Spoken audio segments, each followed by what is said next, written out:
Our next speaker is going to be Maura Urchek, RN. She will be bringing us a nurse's perspective on GBS.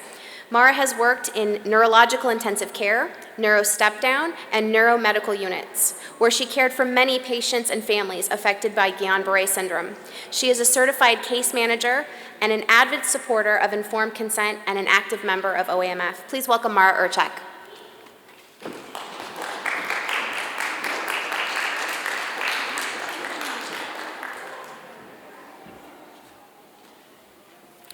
Good afternoon, and thank you to everyone here today for your time and consideration.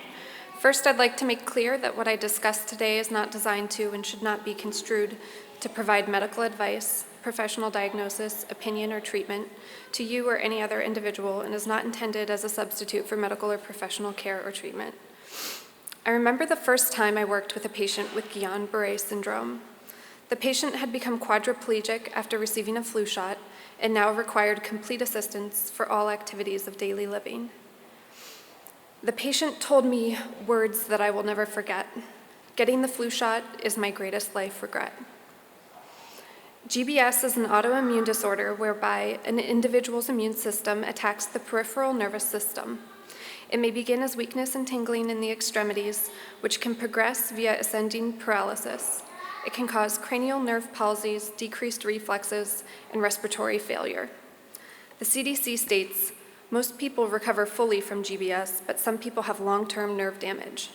In very rare cases, people have died from GBS, usually from difficulty breathing.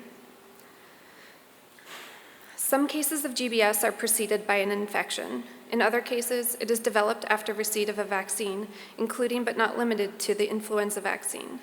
My focus today will be on GBS developed after a flu vaccination, as this is what I have encountered in clinical practice. Working as the bedside nurse for individuals paralyzed from their flu shot has caused me to bear witness to a tremendous suffering. In my experience, I saw that people could be affected in this way at any age, and surprisingly, many of these patients told me they'd never been sick or even hospitalized before and reported exceptional health up until their flu shot. During nursing school, I had learned that GBS is a very rare condition.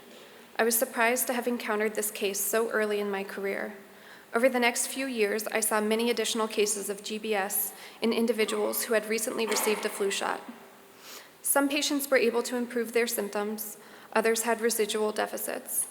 Still others required serious and invasive management, including mechanical ventilation. Tragically, some patients did not survive, despite utilization of all appropriate and available medical interventions. I remember another patient with a GBS diagnosis following a flu shot, who poignantly revealed that at every level of care since calling 911, healthcare professionals, including the paramedics, the ER doctor, the ER nurse, and the neurologist, asked, immediately after learning of the patient's primary symptom of paralysis, if the patient had recently received a flu shot. The patient said, "It sounds like everyone here knows something that I don't about the flu shot." The patient was furious that the risk of paralysis was not made clear to him before he elected to receive this shot. This begs the question, if adverse reactions to the flu shot, such as paralysis, are known and often even easily recognized by healthcare professionals, why is this risk not carefully explained to individuals before they consent to the procedure? This led me to consider how a patient receives information about the flu shot. Prior to the administration of an influenza vaccine, a patient is to be provided with an influenza VIS, or Vaccine Information Statement, as per the Center for Disease Control. It is 2 pages long, and 1 VIS is used for all inactivated flu vaccine formulas. And this is what it looks like. Section 4 of the influenza VIS is titled, Risk of a Vaccine Reaction. This section includes the following statement. More serious problems following a flu shot can include the following. There may be a small increased risk of Guillain-Barre Syndrome after inactivated flu vaccine. This risk has been estimated at 1 or 2 additional cases per million people vaccinated. With public health organizations maintaining a sensitivity to the variable health literacy level of the public at large, it is curious that the VIS would state GBS as a serious risk, but not even briefly describe the symptomology. If someone is not familiar with this condition, the VIS does not provide any indication that permanent disability or paralysis is a risk. In clinical practice, I was surprised by the frequency with which I seemed to come across GBS from flu shots. After learning of the Vaccine Adverse Events Reporting System, abbreviated VAERS or VAERS, I began to understand why such a discrepancy might exist. If an adverse event following vaccination is known or suspected, it is supposed to be reported to the VAERS system. VAERS was established in 1990 as a result of the National Childhood Vaccine Injury Act of 1986, and the VAERS program is managed by the FDA and CDC.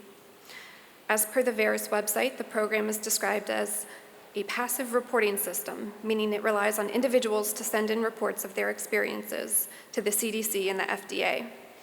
The VAERS website also clarifies that anyone, including healthcare professionals, patients, parents, caregivers, and others, can report to VAERS. My experience has led me to believe that the public at large is not aware of the existence of VAERS, and neither are most healthcare providers.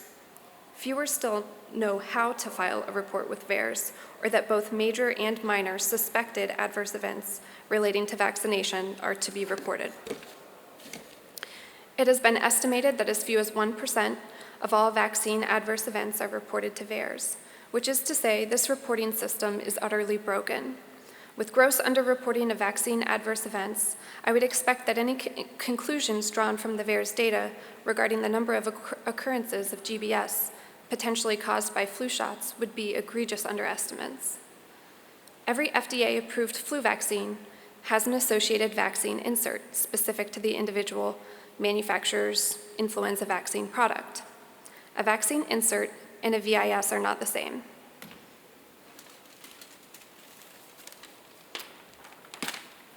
So remember, this is a VIS, and this is an actual vaccine product insert. An influenza vaccine insert comes in the box with the vaccine product. It is typically printed on thin paper, has very small print, and is the equivalent of over 10 pages of information. Here you can read many relevant details, including efficacy, precautions, and adverse effects related to a specific vaccine product, among other information. You can find out if the vaccine has ever been tested for carcinogenic or mutagenic potential, and if it's been tested for safety in pregnancy.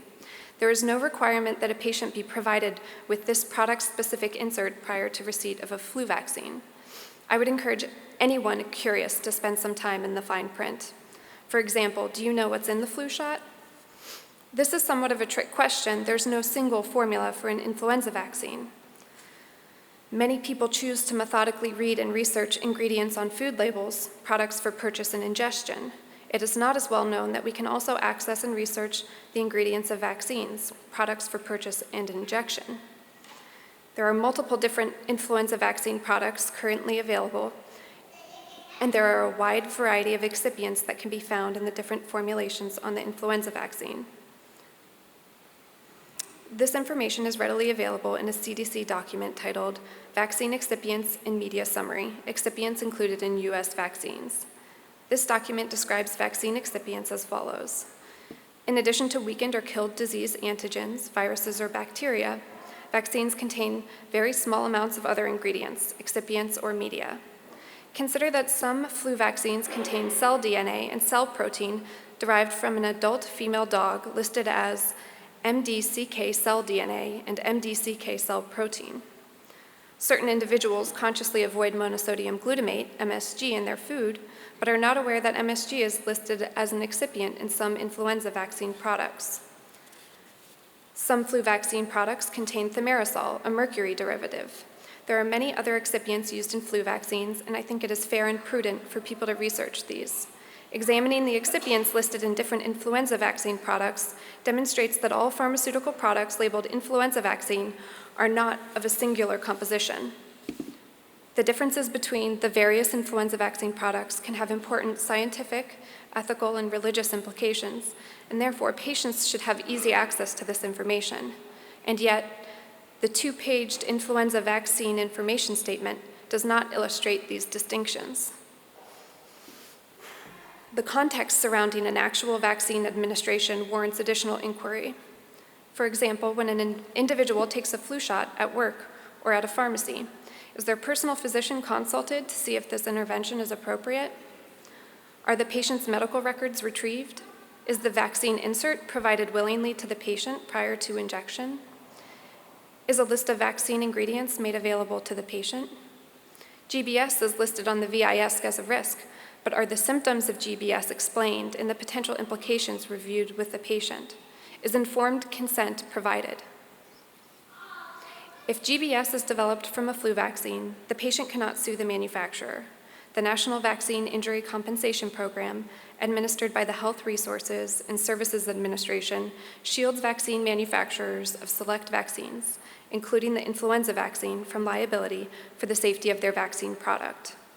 An injured individual instead must petition for compensation in a special court known as vaccine court. Guillain-Barre Syndrome is clearly listed on the National Vaccine Injury Compensation Program's vaccine injury table as a covered condition for seasonal influenza vaccines. The topic of influenza vaccination has become increasingly prominent, as many employers now mandate this invasive medical procedure as a condition of employment. If you develop GBS from the flu shot and become permanently injured or killed, your employer can and will replace you. But an individual, a family member, a parent, can never be replaced. Once the flu shot is injected, the procedure cannot be undone. This is why complete informed consent is necessary, free from coercion and including the right to refuse. Many of the employers implementing flu vaccine mandates are hospitals. I find it curious that hospitals are the place where the principles of informed consent should be adhered to exactly, and where an individual's wishes regarding medical risk-taking should be astutely respected. When hospitals coerce employees and contracted workers into consenting to the medical procedure of flu vaccination with threat of punishment or job loss, ironically, perhaps this is a demonstration of coercion into a medical procedure on a massive scale. I have seen friends, coworkers, and family be pressured, humiliated, and coerced by their employers into flu vaccinations against their will.